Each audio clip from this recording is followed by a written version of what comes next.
Adlar bəlli olduqca, müəyyən iddialar səsləndikcə ictimai bir hücum başlayır. Haqlı olaraq təbii ki, məsəl üçün insan məsələn kiminsə adını çəkirlər, Sabit Nazir olub, yağbal içində yaşayıb, bütün lüğətlərindən istifadə edib, hər şeyləri var adamların.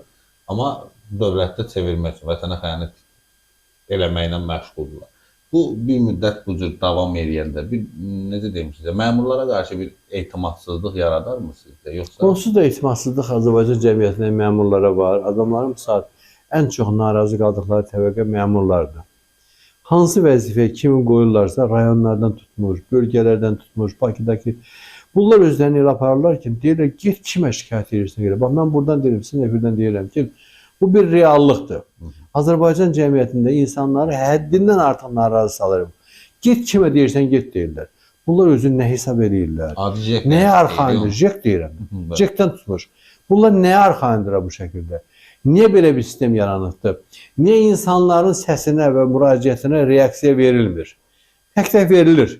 Tək-tək olur. Tək-tək kimsə cəzalandırılır. İstər türmə rəisi olsun, istər hansı nazir olsun. Amma bu elə bir sistemli şəkildə ortada olmalıdır. Və hər kəs, hər bir vəzifəyə qoyulan adam, Azərbaycan prezidenti dəfələrlə deyir ki, mən sizi ora xalqa xidmət eləmək üçün qoymuşam. Amma onun o sözlərinin müqabilində bunlar xalqa xidmət yox, xalqa qan uddurmaq üçün gəlirlərsə, niyə buna bir nəzarət mexanizmi yoxdur? Niyə bax bu şəkildə?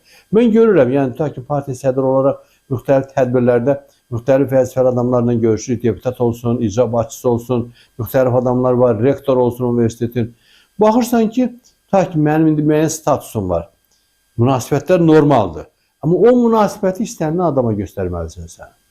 O adam narazı qalmamalıdır. İnsanların, əhalinin narazı salınması dövlətə qarşı təxribatdır.